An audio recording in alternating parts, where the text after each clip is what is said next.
Good morning बच्चों। कैसे हैं आप लोग? सभी अच्छे हैं। चलिए आज फिर से आप लोग सभी का मुकेश सर ऑनलाइन क्लास में स्वागत है। और आज हम लोग फिर से वर्ग 7 का विषय हमारी विरासत, जो कि सामाजिक विज्ञान का इतिहास जो पुस्तक है उसमें हम लोग आएंगे। और आज हम लोग पाठ 2 जो है स्टार्ट करेंगे। इसमें पाठ 2 में जो पाठ का नाम है वह है नए राजा और राज्य। ठीक है, नए राजा और राज्य। तो बच्चों इसमें हम लोग देखेंगे कि नए राजा और राज्य जो है, चूंकि यह चैप्टर जो है वो बहुत ही लंबी चैप्टर है, लंबा विषय है, तो इसको हम लोग भाग में पढ़ेंगे। इसलिए आज हम लोग भाग 1 जो है स्टार्ट करेंगे। तो बच्चों हमारा भारतवर्ष जो है वो बहुत ही समृद्ध शक्तिशाली देश के रूप में जाना जाता था। और उस समय भारत देश में विभिन्न राजाओं का शासन होता था। आप लोग क्लास 6 में हर्षवर्धन के बारे में पढ़े थे, जो कि एक छत्र राजा के रूप में जाना जाता था। जब हर्षवर्धन की मृत्यु हुई तो उस समय 7वीं शताब्दी में जब राजा हर्षवर्धन की मृत्यु हुई तो उस समय पूरा भारत देश जो है छोटे छोटे नए राज्य में विभक्त हो गया था। और उन राजाओं को, जो राजा होते थे, उन राजाओं को शासन अच्छी तरीके से चले उसके लिए उन लोग क्या करते थे, सामंतों को नियुक्त करते थे। तो सबसे पहले हम लोग देखेंगे कि सामंत क्या है, सामंत कौन थे, कौन लोग को सामंत कहा जाता है। तो राजा क्या करता था, राजा बड़े जमींदार व कुछ प्रमुख सैन्य प्रमुखों को कुछ राजनीतिक अधिकार भी प्रदान कर देते थे, जिन्हें सामंत कहा जाता था। यानी राजा क्या करता था, राजा जो है वो बड़े जमींदार को या कुछ सैनिक प्रमुख को, जो सैनिकों का प्रमुख होता था, मुख्य सैनिक होता था, उसको राजनीतिक अधिकार मतलब शासन चलाने का, ठीक है, शासन चलाने का, वहां की विधि व्यवस्था को देखने का, जनता को सुविधा देने का कार्य जो है वो किन्हीं जमींदार को, बड़े जमींदार को या प्रमुख सैनिकों को प्रदान करता था। और इन्हीं बड़े जमींदारों को या प्रमुख सैनिकों को जिसे राजनीतिक अधिकार मिल जाता था उसी को हम लोग क्या बोला जाता था, सामंत कहा जाता था। यानी सामंत एक तरह से क्या कह सकते हैं कि राजा के कार्यों में सहयोग करने वाला। तो बच्चों यहाँ पर हम लोग देखेंगे सामंत के कार्य, यानी सामंत के क्या कार्य होते थे। तो पहला कार्य हम लोग यहाँ पॉइंट बाय लिख दिए हैं, ठीक है, बिंदुवार लिख दिए हैं। आप लोग इसको पॉज करके जो है, वीडियो को पॉज करके आप लोग व्हाइट बोर्ड से जो है इसको अपने कॉपी में उतारेंगे। तो पहला क्या होता था, राजा को शासन चलाने में मदद करते थे। यानी सामंत क्या करते थे कि जो राजा होते थे, राजा को शासन चलाने में उसकी मदद करते थे, ठीक है। दूसरा क्या होता था, जनता से कर वसूल करने का कार्य करते थे, क्योंकि उस समय भी टैक्स दिया जाता था। और यह टैक्स वसूलने का काम कौन करते थे, सामंत करते थे।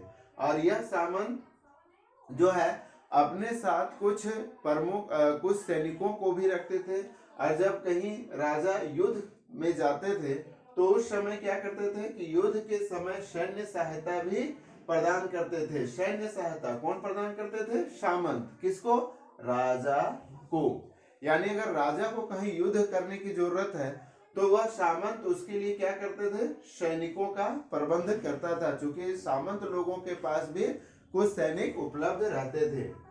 उसके बाद सामंत का कार्य क्या होता था, कर वसूल कर, यानी तो टैक्स वसूल, जनता से टैक्स वसूल करते थे। और सेना तथा जागीर का संचालन करते थे। जागीर मतलब हो गया जो राजा, जो सामंत जब टैक्स वसूलते थे तो उस टैक्स का कुछ भाग अपने सैनिकों में खर्च करते थे, सैनिकों का वेतन हो गया, खान पान हो गया, उसकी पोशाक हो गई, है ना, इत्यादि में वो खर्च करते थे। और कुछ जो है जागीर जो है वह राजा को देते थे। जागीर मतलब जो टैक्स लिया हुआ पैसा कुछ जो है राजा को भी टैक्स देते थे, है ना, का संचालन करते थे। यहाँ पर एक चीज और याद रखेंगे कि सामंत कभी कभी क्या हो जाते थे कि जब उनके पास अधिक सत्ता और संपदा, संपदा मतलब अधिक जमीन मिल जाती थी उनको, तो वो प्राप्त करने पर अपने आप को वो महासामंत, ठीक है, महासामंत या महामंडलेश्वर घोषित कर लेते थे अपने आप को, ठीक है। अगर उसके पास, सामंत के पास ज्यादा सत्ता या ज्यादा अधिकार आ गया, उसको राजा के द्वारा ज्यादा अधिकार दे दिया गया, या उसे ज्यादा जो है जमीनें दे दी गई, ठीक है, तो वह अपने आप को शक्तिशाली समझते थे और वह महासामंत या महामंडलेश्वर घोषित करते थे। तो इसे आप लोग पॉज करके जो है कॉपी में उतार लेंगे। क्योंकि यहाँ सामंत का जिक्र इसलिए करना है क्योंकि जब राजा हर्षवर्धन की मृत्यु हुई तो उस समय भारत देश जो है वो छोटे छोटे राज्यों में विभक्त हो गया था, और ये छोटे छोटे राज्य कहीं ना कहीं सामंत से ही रिलेटिव है, इसीलिए हमने आपको सामंत के बारे में बताया। तो हम समझते हैं कि आप लोग को सामंत के बारे में अच्छी तरह समझ में आ गई होगी। हम इसको जो है साफ करते हैं। इसके बाद हम लोग देखेंगे कि जो राजा हर्षवर्धन थे, जब उनके मृत्यु हुई तो मृत्यु होने के बाद किन किन राज्यों में प्रमुख रूप से कौन कौन राज्य का उदय हुआ और वह कैसे संचालन किए, है ना, इसके बारे में हम लोग देखेंगे।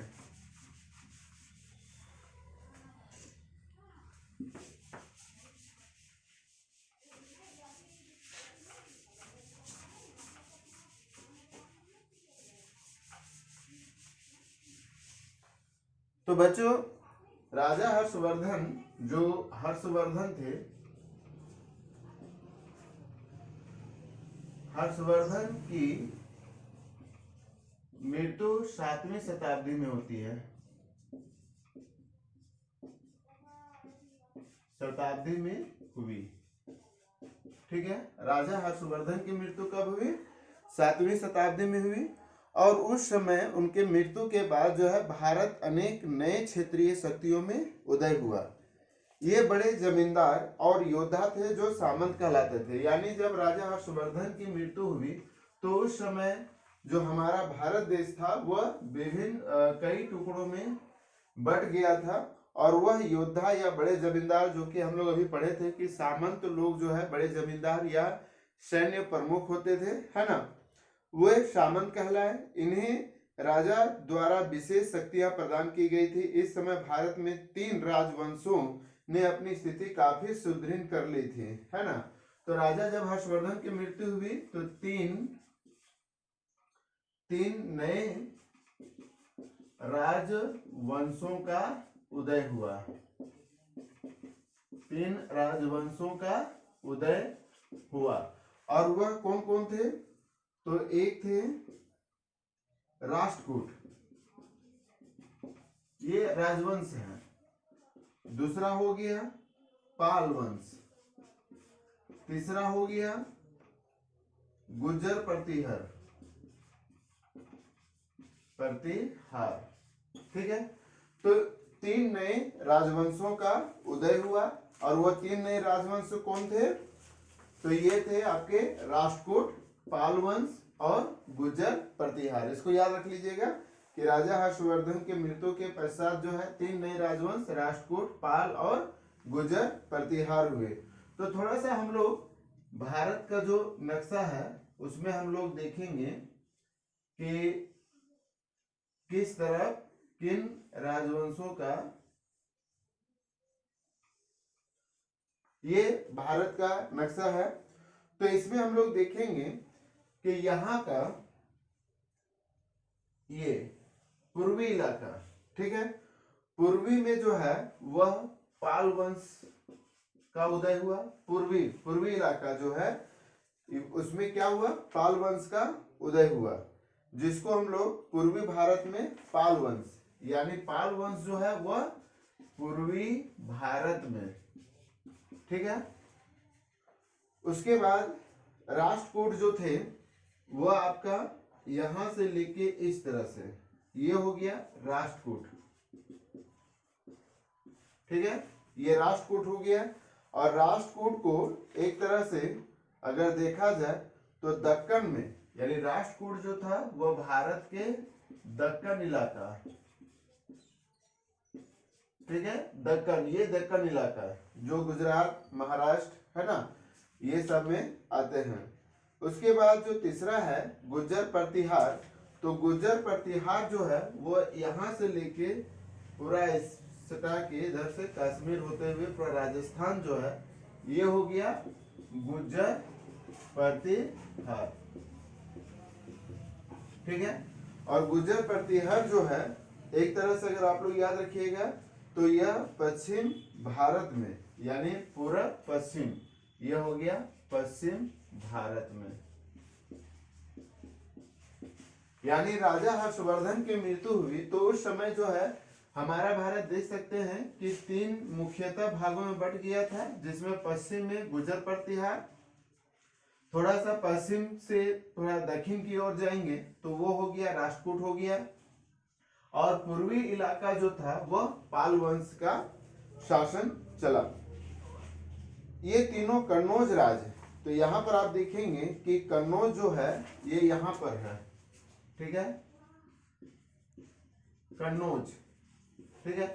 कन्नौज को याद रखेंगे कि इसमें आप लोग को बहुत तरह के क्वेश्चंस आएंगे।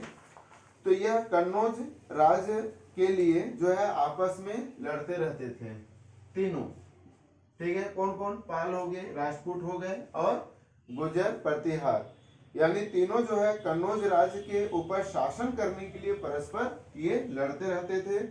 इस टकराव को त्रिपक्षीय संघर्ष कहा जाता था, क्योंकि यहाँ पर त्रिपक्षीय मतलब हो गया 3 वंश, ठीक है। कौन कौन, राजपूत हो गया, गुज्जर प्रतिहार हो गया और पाल वंश, ये तीनों राज्य जो तीनों राजा होते थे वो कन्नौज राज्य के लिए लड़ते थे, और इसलिए इसको त्रिपक्षीय संघर्ष भी कहा जाता था। यानी त्रि मतलब 3 पक्ष से ये लड़ाई होती थी, इसलिए इसे त्रिपक्षीय संघर्ष कहा जाता है। तो अब यहाँ पर हम लोग देखेंगे कि राष्ट्रकूट के बारे में थोड़ा सा हम लोग जानकारी ग्रहण कर लेंगे।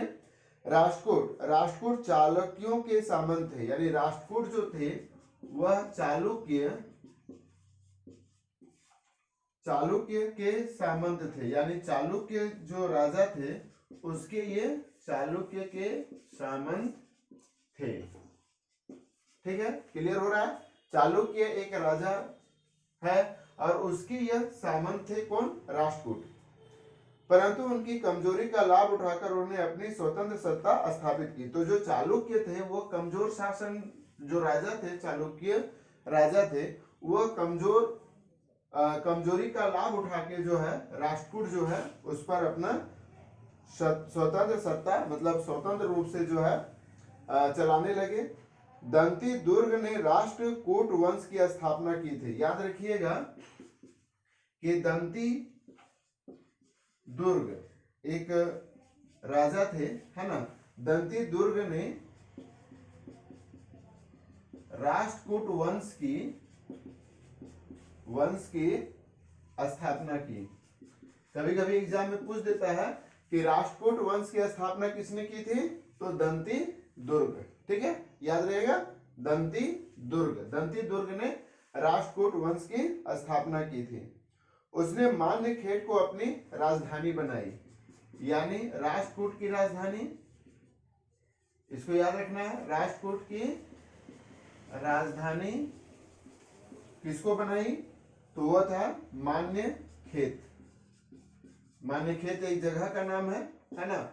तो राष्ट्रकूट की जो राजधानी थी वह क्या थी, मान्यखेड़ जो है। हम लोग चूंकि राष्ट्रकूट के बारे में पढ़ रहे हैं तो राष्ट्रकूट पर आपको फोकस करना है, ठीक है।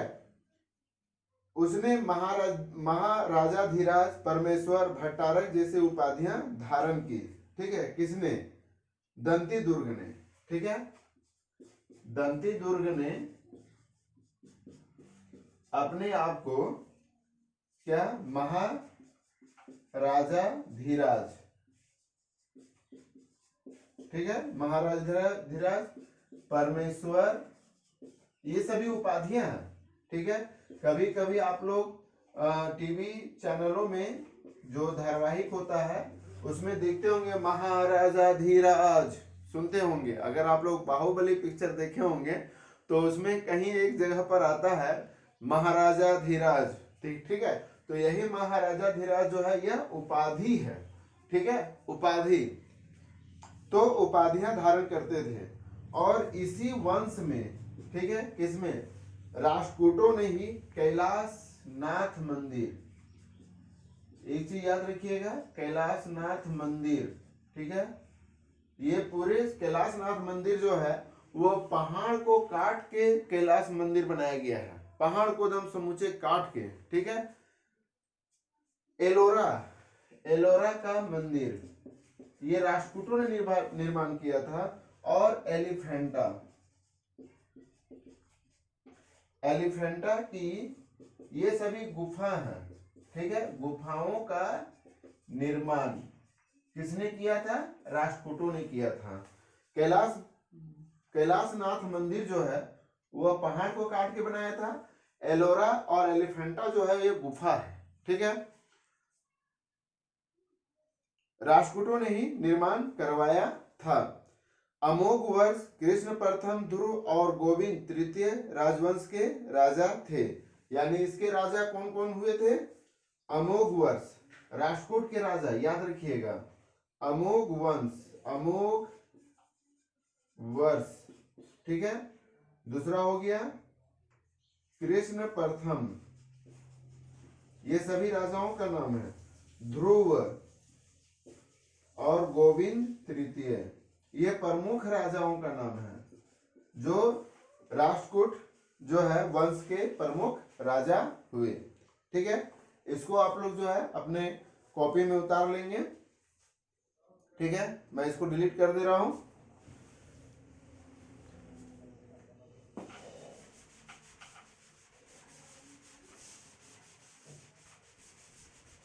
जब राष्ट्रकूट को हम लोग देख लेते हैं तो इसके बाद हम लोग देखते हैं पाल वंश।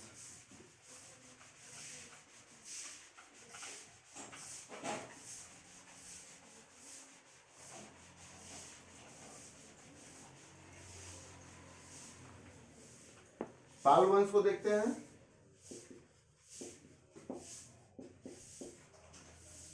पाल वंश पूर्वी भारत में एक शक्तिशाली राजवंश था। इसकी स्थापना गोपाल ने की थी। यानी याद रखना है, पाल वंश की स्थापना गोपाल ने की थी। और कहीं ना कहीं गोपाल यानी पाल, ठीक है, गोपाल। तो ये याद रखना है कि पाल वंश की स्थापना किसने की थी, गोपाल ने, ठीक है, ये याद रह जाएगा। पाल वंश की स्थापना गोपाल ने की थी। पाल राजवंश का विस्तार वर्तमान बिहार और बंगाल तक था। यानी यहाँ आप देख सकते हैं कि यहाँ बंगाल भी हो गया, बिहार भी हो गया, है ना, असम, ये सभी बंगाल तक था। धर्मपाल के पुत्र देवपाल ने पाल वंश का विस्तार असम, उड़ीसा व नेपाल के कुछ क्षेत्रों में किया था। यानी पाल वंश का जो धर्मपाल के पुत्र देवपाल ने, है ना, धर्मपाल के पुत्र देवपाल ने अपने पाल वंश की स्थापना, जो विस्तार है वो तो आपका बिहार और बंगाल में था ही, लेकिन उसके साथ साथ उन्होंने क्या किया, उड़ीसा, उड़ीसा हो गया, असम हो गया, नेपाल का कुछ जो है क्षेत्र, है ना, ये हो गया आपका नेपाल। तो नेपाल का कुछ क्षेत्र जो है तक जो है अपना विस्तार कर लिया था। पाल वंश के शासक बौद्ध धर्म को मानते थे। पाल वंश के शासक जो है वह किस धर्म को मानते थे, बौद्ध धर्म को मानते थे, ठीक है, ये बौद्ध धर्म को मानते थे। पाल वंश के शासकों ने लगभग 400 वर्षों तक शासन किया और पाल वंश के शासकों ने लगभग 400 वर्षों तक शासन किया। ठीक है, तो यहाँ पर जो पाल वंश थे, है ना, तो यहाँ पर लगभग 400 सालों तक शासन किया। अब हम लोग जो है दूसरा वीडियो बनाएंगे जिसमें आप लोग अभी जो है पाल वंश के बारे में और राष्ट्रकूट के बारे में पढ़े। जब हम लोग नेक्स्ट वीडियो पढ़ेंगे देखेंगे तो उसमें हम लोग जो है गुर्जर प्रतिहार जो है उसके बारे में देखेंगे। आप लोग जो है जैसे ही पेज को पलटेंगे तो यहाँ पर जो है आपको तीनों राष्ट्रों का जो है वह भारत मानचित्र में दिखाया गया है। ठीक है, तो चलिए मिलते हैं नेक्स्ट वीडियो में। तब तक के लिए सभी कोई अच्छे ढंग से पढ़ेंगे, समझेंगे और कम से कम अपने साथ बुक को जरूर रखेंगे। धन्यवाद।